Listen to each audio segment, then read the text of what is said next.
Hey everyone, thank you for taking the time to check out the video. This is like the first video I've ever done, so we'll see how it goes. You have to get confidence to do this thing, and when you've had an eating disorder, speaking to people or standing up in front of anyone is really hard to do, so hopefully this comes out alright. And yeah, warn in advance for triggering topics for those who aren't ready to hear about eating disorders at all or anything, but I wanted to talk about my journey from a guy's perspective. Just do the first part, I suppose. I found during the first several years it was really hard to find any men to talk about who had been through an eating disorder, so it was quite an isolating thing, to be honest. So I hope this is received well and may help some people relate to and know that they're not alone. So starting off, I guess my eating disorder has been going on about 6 years now, I'd say.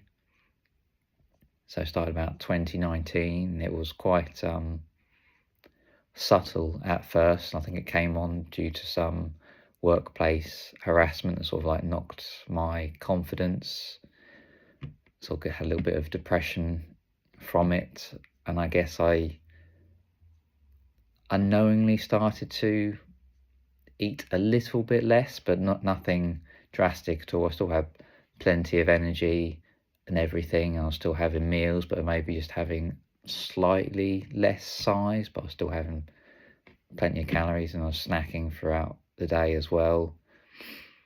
And then towards the end of 2019, my father got diagnosed with cancer, and I think that sort of like was another little knock to the confidence, and I think that sort of like impacted, and I sort of started to eat a little bit less, and started working out a little bit more, trying to walk more when I probably shouldn't really be doing that because I wasn't putting in enough food to do that, and I was probably not drinking enough as well. So it's just all bits the eating disorder sort of like gets hold of and starts to build up on.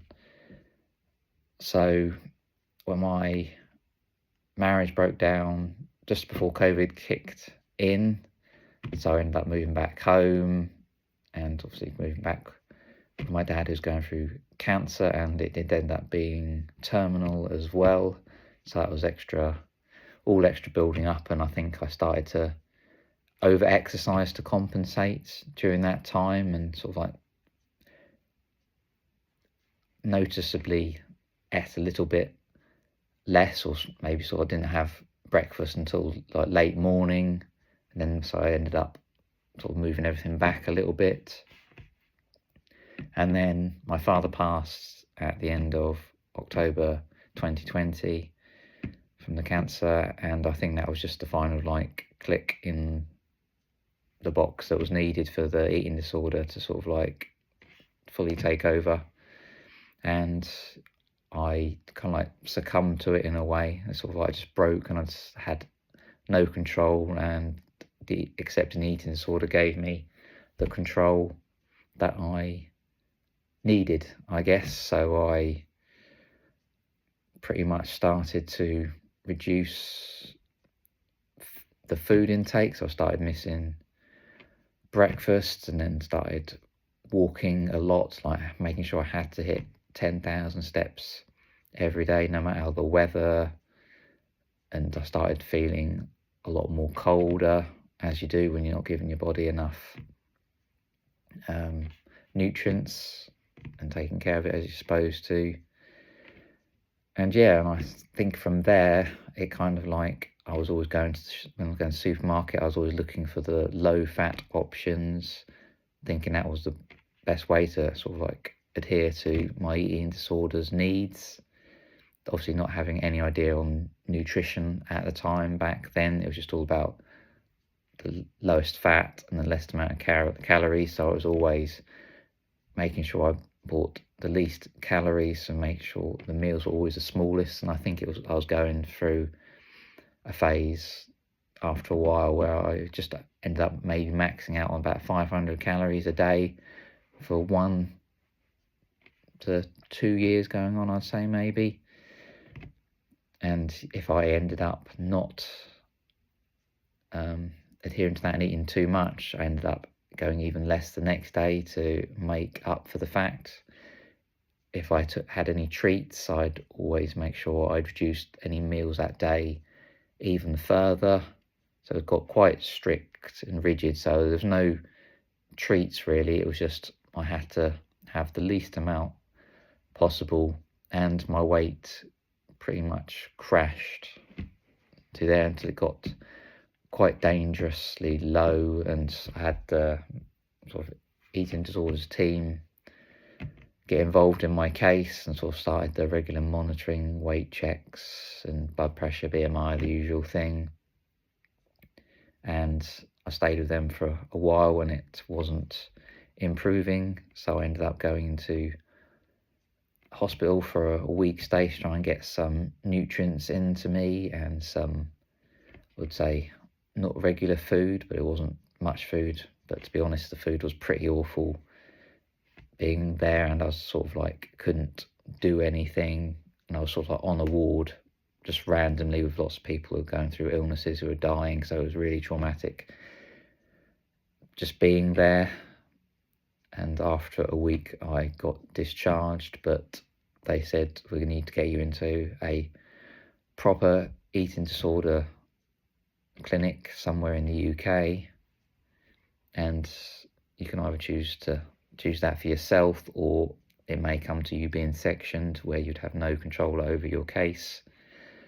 So I took a few days to think about it and I agreed to go in, and thankfully I got into somewhere relatively local.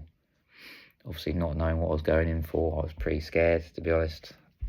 Didn't know what to expect, and yeah, ended up going into a ward that had maybe like 13 or 14 women, and I was obviously the only guy, so quite isolated on that.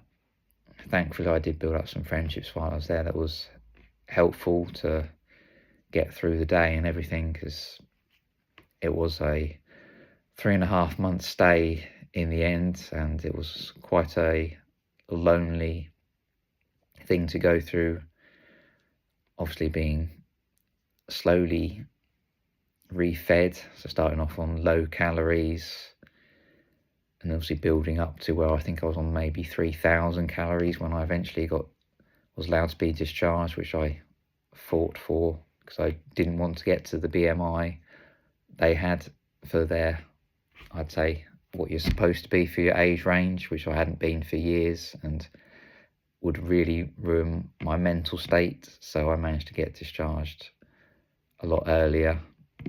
But my experience on the ward was quite eye-opening, I guess, seeing everyone go through it in their own way, and if you get sort of punished if you didn't complete your meals, so you didn't get to go outside, or you ended up sort of getting written up and sort of like being put back a week on sort of like leveling up to be able to do more things, to be able to like prepare your own food and just sort of like have a bit of a feeling that you have some control about what you want to do, I guess, on a day-to-day basis on the ward. But it was a very traumatic experience, and obviously having to eat when you didn't really want to regularly as well. Every couple of hours you're getting some food, and obviously you're eating sort of properly, fighting against this, and you had no control over the portions.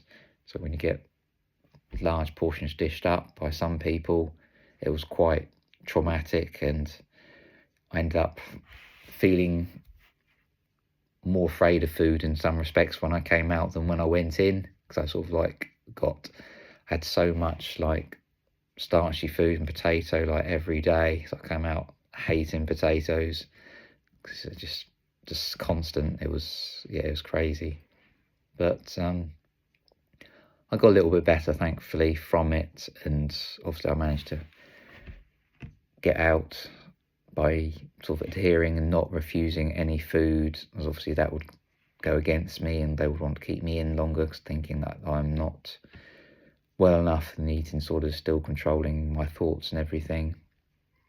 But yeah, I got to the BMI that I wanted to get to, and I obviously had to fight quite strongly to get released at this BMI, as it was lower than their recommendation, but I stood firm with it because of being the only guy as well. I kind of like wanted it from my perspective. In a way, it was not how I wanted to be in my recovery journey. I wanted to take it a bit more on me, I suppose. I had to listen to what the psychiatrist and the doctors says your BMI has to be 18.5 before you let you go. And I said I haven't been that for 5-6 years probably, and it's just crazy expecting me to go there. And I said I will probably relapse quite easily or want to restrict if you get me to that. I'd rather, if that had to be the case, it'd be my journey to get there, not without it being forced in a locked-in environment. So thankfully, after 3.5 months, I was released into the real world again and had to try and make that adjustment back, I guess, into having a bit of control over what I wanted and not just the rigid structure of what food types I only was able to have in hospital. Had to be so much fat, so much sugar, so much, just the amount of chocolate and orange juice I was given in hospital was just crazy, to be honest. And yeah, I didn't stick to that when I came out, and I think those who've been through it probably can understand why. It's just, yeah, quite a harsh thing to go through, and hopefully me speaking about that part of my journey so far might give people the sort of the insight to push on themselves at home and get better, or not have to get to the stage that I had to, where it was such a low BMI. And I think my weight, honestly, I think at was it 34, 35 at the time, was like 28, 29 kilos, which is obviously crazy, stupid. And I kept, with the eating disorder and the body dysmorphia that came along with it, every time I saw myself, I kept thinking I was still fat even at that low weight, and it was pretty much like a slow suicide. And I was told that when I got in there, that I probably would be dead in 2 weeks if I didn't start eating. So that was quite a eye-opening thing. And when I was in there, obviously they do your body check and everything, and it found out that I had osteoporosis, and I'd have to live with that for the rest of my life, obviously. Didn't cross my mind during the whole time that would be the case, so that was quite a shock, and I do feel it all the time, constant bad backs and muscle weakness and bone weakness. So that is all something that I've had to deal with, and I'll talk about in my next video that I do, talking about my progression after being released from hospital. And yeah, I hope it helps, hopes people can relate a little bit to it, not too put off by what I've said, and just hope it gives a bit of encouragement and let you know that you're not alone. It does affect guys as well, so don't be afraid to seek help, and I encourage you to do this, as well as anyone who's going through it. Just, yeah, you're not alone. Thank you for taking the time to listen to what I said is my first video I've ever done, and I wanted it to be about eating disorders, my journey. It's a really hard topic to talk about. It needs more awareness, and yeah, thank you for taking the time. And yeah, I'll accept any feedback. Let me know. I'll answer any questions if I can. And yeah, thank you again. Bye for now.